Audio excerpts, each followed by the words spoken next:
Mambli o mura? Mabli! Mambli? Mabli! Ang tutay lasi. Ayos ako. Gusto ko po ayusin muna natin ang ating kabuhayan. Talaga pong maraming nahihirapan. Siguro po kung nagbasa kayo ng dyaryo ngayon sa ngayong umaga, nakalagay po ron 15.5 million families ang nagsasabi po mahirap po ang kanilang kalagayan. 15.5 million families. Katumbas po yon ng halos 77 million Filipinos. Malaking bilang po yun. Mahirap po pagka ganito ang kanilang nararamdaman.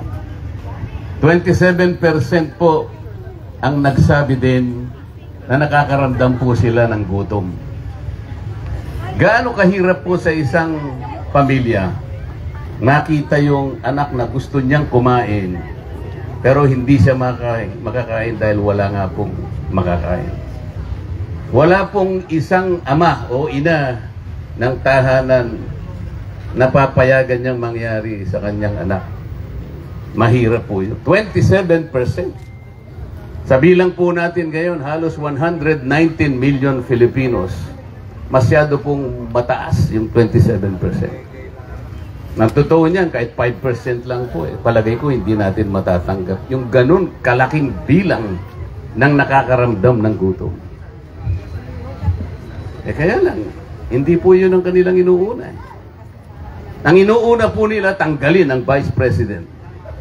Ayun po, nagsimula na. Sabi ko sa kanila, September 2024, last year pa po.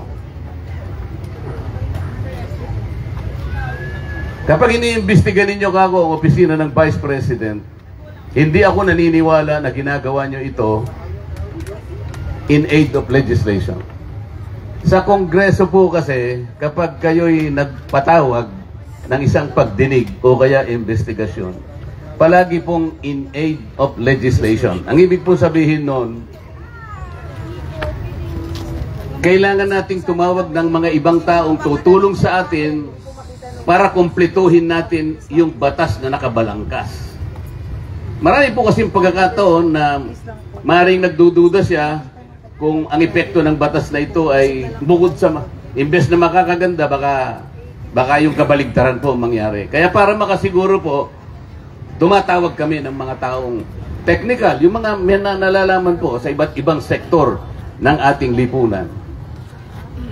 Palagi pong in aid of legislation. Pantulong para gumawa, makumpleto po ang mga batas na gusto naming ipasa. Hindi naman ganun ang nangyayari, sabi ko. Hindi naman kayo gagawa ng batas.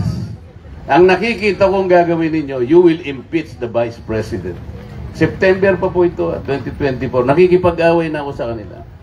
Hindi kayo gagawa ng batas. Ang layo ninyo isa lang, you will impeach the Vice President. Totoo po nangyari o hindi? Tapos, na-invento na naman po yung Quadcom. Lalo namang malala ang Quadcom. Paano kayo kukuha ng taong tutulong sa inyo para gumawa ng batas? Akala ko ba, kaya nyo sila kinuha? Dapat nga magpasalamat kayo. Dapat magtanaw kayo ng utang na loob sapagkat ang daming ginagawa ng mga taong ito, nagpasya na pumunta rito para tulungan tayo na makagawa ng batas. Bakit nung tinatanong nyo na sila at yung sagot nila ay hindi yung sagot na gusto nyong marinig, kinokontempt ninyo. Pagkatapos tatakutin nyo at ikukulong nyo pa. Saan kayo nakakita ng ganon? Akala ko ba tinutulungan nyo? Tutulungan tayo ng mga taong ito para gumawa ng batas. Ba't natin sila kinukulong? Ba't natin sila kinokontempt? Nakita po ninyo kung anong ginawa nila. Ang sabi ko sa kanila, hindi kayo gagawa ng batas. Kaya kayo gumawa ng Quadcom. Kung nakita nyo naman po kung sino-sino yung mga taong pinatawag, lahat po ng taong pinatawag, kalaban lahat ng dating Pangulong Rodrigo Duterte. Wala silang kinuha na tao na maaari magtatanggol kay Pangulong Duterte doon sa pagdinig na yun. Halimbawa, hindi man lang nila tinawag yung mga Solicitor General nung panahon niya, yung mga DOJ Secretary nung panahon niya, yung mga Chief of Police nung panahon niya, para sila ay makatulong ipaliwanag yung war on drugs. Nang tinawag lahat ng ipinakulong niya, eh siyempre, tetestigo lahat yung laban sa kanya. Ang sabi ko, hindi kayo gagawa ng batas. Ang gagawin ninyo, you will crucify the former president. Ayaw po nilang maniwan. Nagkukunwari pa kami. Kaya sabi ko nga sa inyo, ang laki po ng pagkakaiba sa ganitong nakikita kong mga karamihan. Nababasa ko po ang puso ninyo, talagang tapat kayo. Pero sila, nangingitian po kami. Pero kunyari lang, yung plastikan po. Plastikan. Inubos yung hopya mo. Hindi naman po sila makapagdebate ng tama. Sasabihin ko, sige nga. Sige, sasama ko sa inyo na mag-audit ng confidential funds ng opisina ng Vice President. Sasama ko sa inyo sa isang kondisyon. Ipakita nyo sa akin yung legal na basihan kung bakit tayo ang mag-audit. Sapagkat hindi naman tayo commission on audit. Wala naman po silang may katwiran, wala silang may dahilan.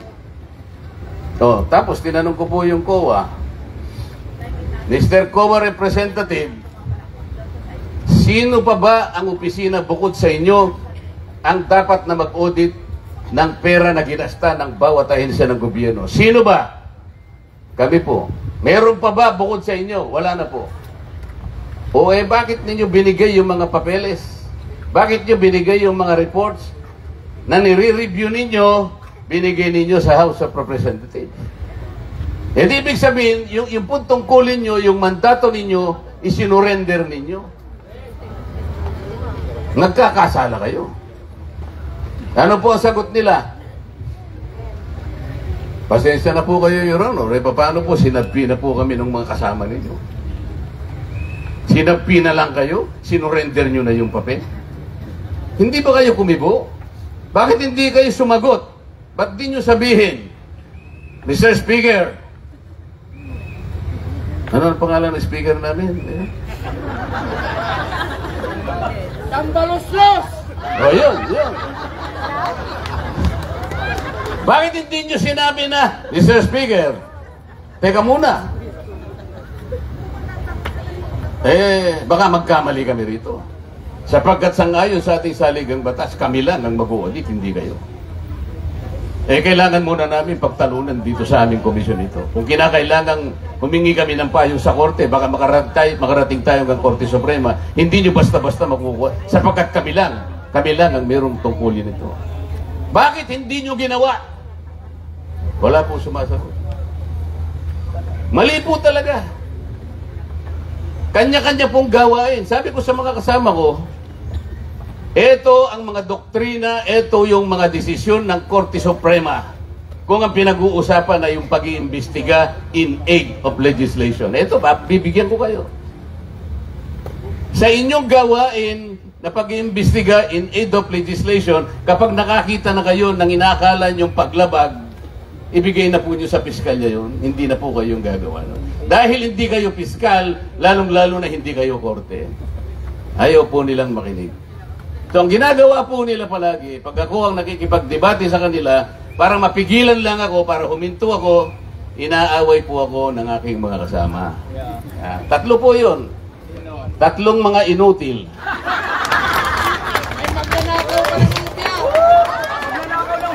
Yung isa, kasama ng mga NPA. Dati. Yung isa naman, bulang propeta. Yung isa naman, artista na hindi pa sumikat, nalaos na. Google! Yun po At para lalo akong magalit, pati po yung aking hopya na kinakain na agawin nila. Kapag ka po ako dumating sa hearing, yun lang po talagang gusto kong kainin. Hindi ko po kasi kaya na, yun po kasing ginagamit naming mga kutsara, puro plastic pong alalambot ang ilalagay po nila doon isang piraso ng manok na puro buto. Paano mo tutusukin? Kaya ang gusto ko po, hopya na lang. Palagi po akong gano'n. Meron po akong hopyang ubi at hopyang munggo. Yan. Yung opiang munggo, yun po yung ninakaw nila. Yun, kinuha po nila.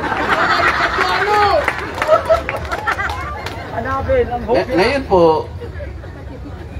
kahit saan ako pumuntang mga lugar, marami na po ako napuntahan na lugar sa ating bansa. Sa South Cotabato, ulit-ulit, Davao, Cagayan de Oro, Zamboanga, Sibugay,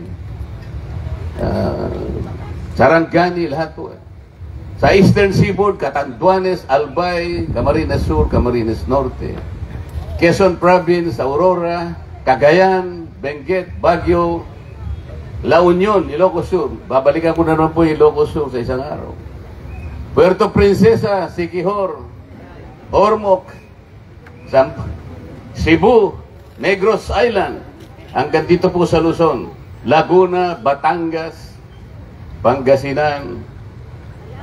Ang dami pong taong katulad nito na nagsisintimiento sa nangyari sa ating dating Pangulo.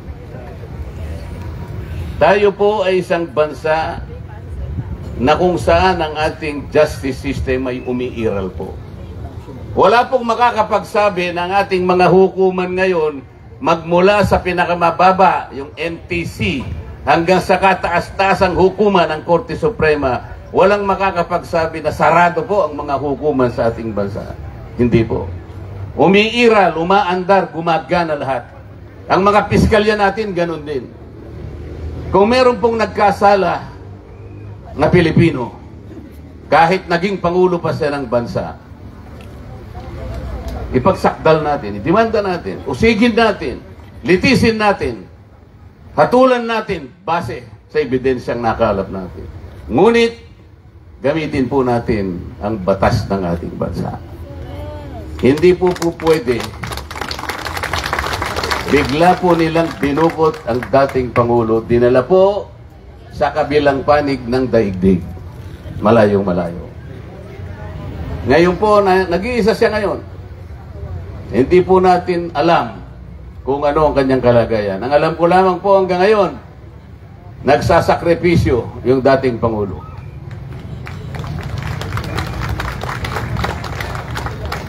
Hahatulan daw siya ng isang hukuman na hindi natin kinikilala sapagkat tayo ay kumalas na sa ICC. 2 taon na ang nakararaan. Dito lamang po nangyari sa ating bansa. Dito lamang. Meron pong mga ibang leaders ng bansa, ng ibang bansa, na una pang na-issuehan ng warrant of arrest ng ICC. Pero hindi nauhuli dahil wala isa man sa kanilang mamamayan ang nagkanulo sa kanilang leaders. Dito lamang sa ating bansa. Kapwa Pilipino, kapwa kadugo, pinahuli. Ganong kabilis. Eh yung mag-e-export ka lang ng saging sa Japan, ang daming papeles pa eh. Ang Pangulo po, hinuli ngayon. Dinala sa Villamor Air Base, kinagabihan, nilipad na sa The Hague, Netherlands.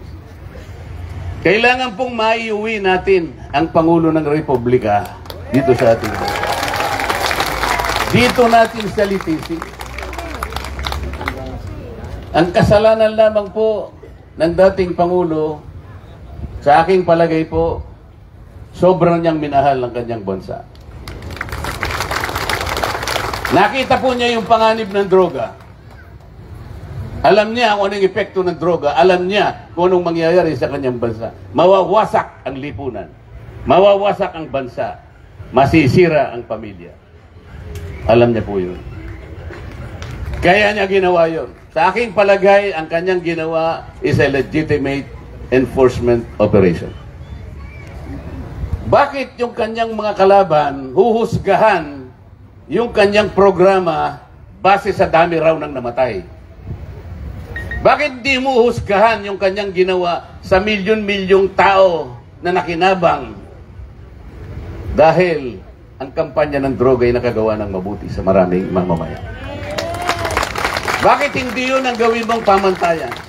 Merong mamamatay, bakit hindi? Bakit? Sino ba ang kalaban? Mga kriminal. Mga nagsusulong ng droga, mga gumagamit ng droga, mga kriminal na mga tao na wala nang ginawa, gusto mabuhay, makinabang. Pero, sisirain niya ang isang bansa. Lalaban at lalaban po sila sapagkat illegal po ang kanilang ginagawa. At kung mo lalaban, may mamamatay. O bakit po ibinasi nila sa dami ng namatay? Isipin po ninyo, pati yung mismo. Ang sabi po doon sa tuntunin ng ICC, papasok lamang ang ICC kapag yung judicial system ayaw niyang gumana. Maaring bukas, ngunit ayaw niyang gawin ang kanyang tungkulin. May nagdemanda, ayaw tanggapin. Ibig sabihin, there is failure or the system fails. Wala naman pong ganun eh. Wala naman pong nag-determine na sarado na lahat ang ating mga hukuman. Bakit pumasok ang ICC? Kuryente. Mahal o mura? Mahal. Oh, baka naman. Mahal o mura? Mahal. Mambli. Mambli o mura? Mambli. Ang tutay lasin.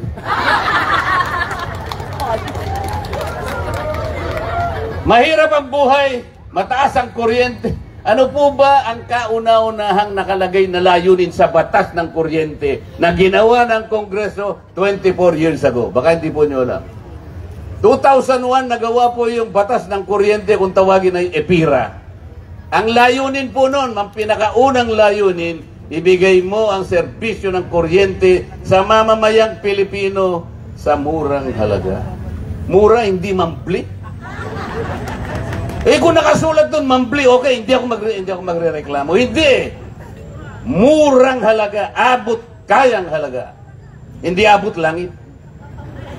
Ngayon po, ang presyo ng kuryente.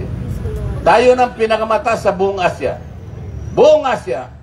Bakit ganun ang nangyari? Bakit kabaligtaran? 24 years ago. Mura.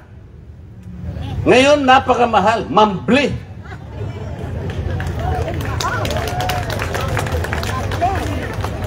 So, pagkatapos po ng 24 na taon, there is a continuing violation of this law. Wala, hindi iginalang ang batas.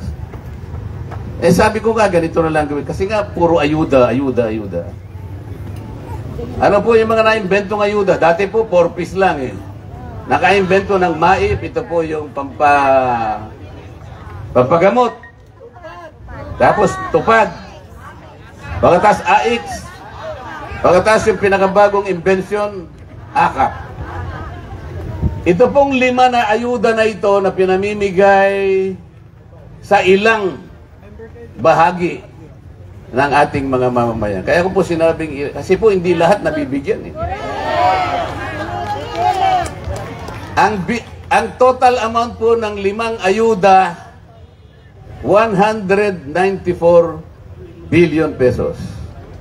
Ang dapat pong nabibiyayaan ng amount na ito, hindi dapat kulangin sa 27 million Pilipinos. Ito po yung pinakamahirap. So 194 billion is intended to no less than 27 million Filipinos. Impoverized, poor Filipinos. O ilan bang nabibigyan? Dagupan City.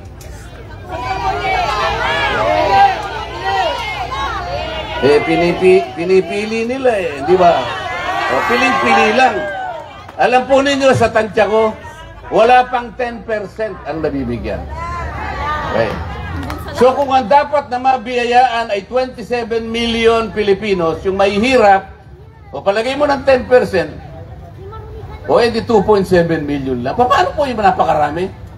Pagkatapos yung pong amount na binibigay, hindi buo na binibigay. Pinapirma kayo, AX, 3,000 pesos ang pinirmahan nyo.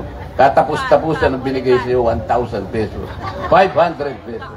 Saan napunta? Corruption. Corruption.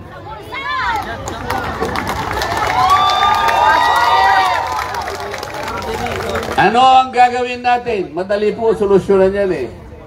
Para mabigyan natin 27 million Pilipinos, pare-parehas, walang korupsyon. Ang gawin po natin, lahat ng kumonsumo ng 2,000 pesos na kuryente, pababa, monthly ha, monthly, 2,000 pesos worth of electricity, pababa. libre. Pwede gawin eh. Nakalagay kasi sa batas, yung 100% na libre, kailangan ang consumption ninyo 200 pesos. O di isang araw ka lang nagsindi ng kuryente, pagkatas tapos na. Hindi tama yun. Ang kwenta ko dapat 2,000 pesos pababa, monthly, libre.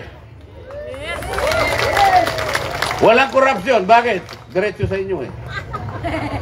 Wala ngayong magpapasikat. Walang magpapapogi. Bakit? Kasi ngayon pogi-pogi sila. Akala mo galing sa bulsa nila eh. Akala mo pera nila eh.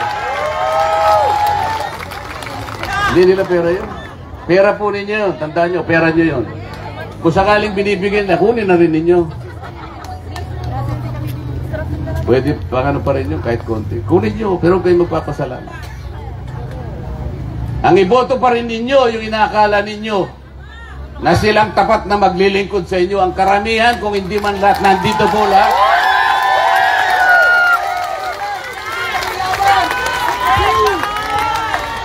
Bakit po nagkaganyan ang ating bansa?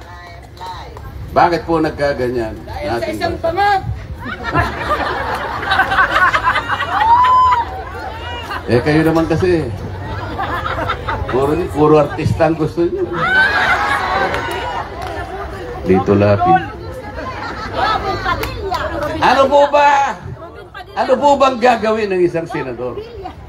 Gagawa po siya ng batas na makakatulong, makapagpapabago sa buhay ng mga Pilipino. Yun po ang tanging gawain niya. Ang problema po ngayon, ewan ko kung naiintindihan nila ang paggawa ng batas. Kayo naman kasi. Pasensya na po kayo kung minsan nasisisi ko kayo. Totoo naman. Diba? Oh, yung team na yon, sasabihin nila, ang gaganda ng record namin. Ano kaya record na? Kapag ka po nanalo yung team na yon, naghihintay lang sila ng tamang bilang eh. Na-impeach na po ang Vice President. Sa susunod na Senado po pagtatalunan kung siya'y tatanggalin o hindi. Pero pag meron silang 16 na boto, matatanggal ang Vice President. Totoo po ito sinasabi ko sa inyo. Dahil 16 lang ang kailangan nila para tanggalin ang Vice President. Tatanggalin po nila talaga basta nakakuha sila ng bilang. O ano pong gagawin nyo? PDP laban! Pero yung team ko po, kung tawagin po nila ay Team Suka. Okay lang po yun. Kahit pa paano, may asim pa tayo, di ba? Yung Team Suka, yung PDP laban, yan ang pipigil sa kanila. Yan ang pipigil sa kanila. Totoo po yan. At yung PDP laban, yun ang gagawa ng paraan para ibalik natin ang dating Pangulo. Para dito natin litisin kung siya'y talagang nagkama.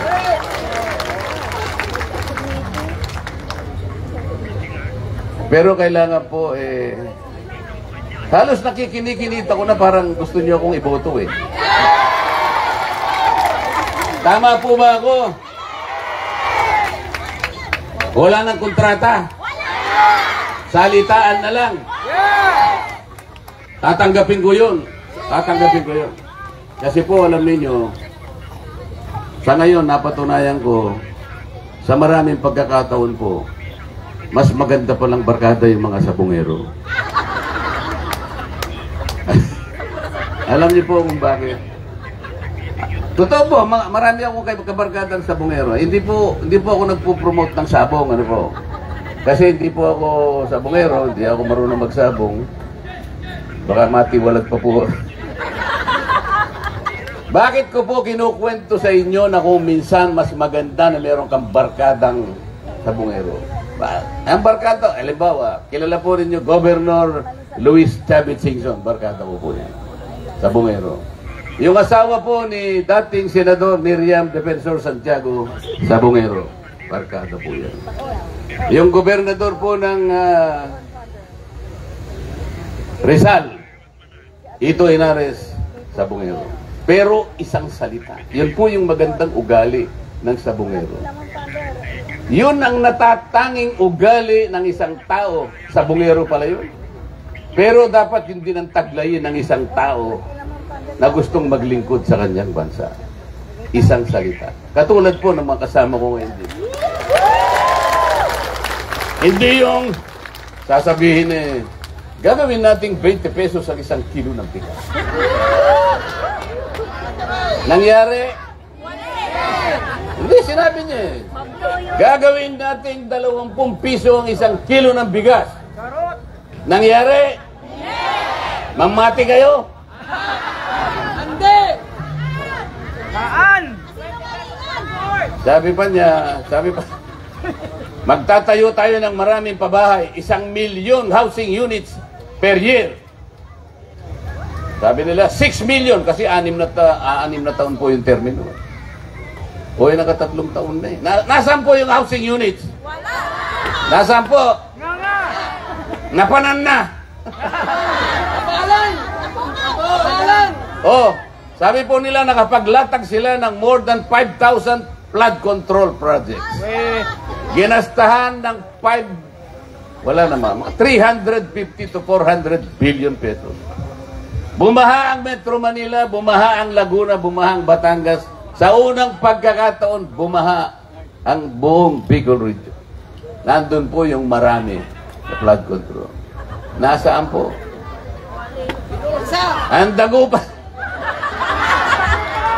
Paano po ngayon? Puro salita lang ba tayo? Kaya nga sinasabi, ang sabungero, alam po ninyo, walang pirmahan yan eh. Kaya gusto ko yung nangyari para tayo sabungero ngayon eh. Walang pirmahan, walang salitaan. Kasi sa sabungero, senyasan lang. Yung sabi. Diba? Oh. Hindi ba senyas lang? Pero senyas lang, hindi siya tatalikod dyan. Senyas lang, gagawin niya yan kahit anong mangyari. Senyas lang, nakataga sa bato. Yun ang dapat na magsisilbi sa inyo. Hindi ko po alam kung paano ko kayo pasasalamatan. Wala po akong dalang AX. Wala po akong tupad. Wala akong akap. Uutangin ko na muna sa inyo po. At babayaran ko po sa Senado ng isang tapat na paglilingkod sa inyo. At pagkatapos po akong maadala ninyo doon, babalik ako rito sa inyo. At gusto ko, babalik ako rito kasama kong lahat.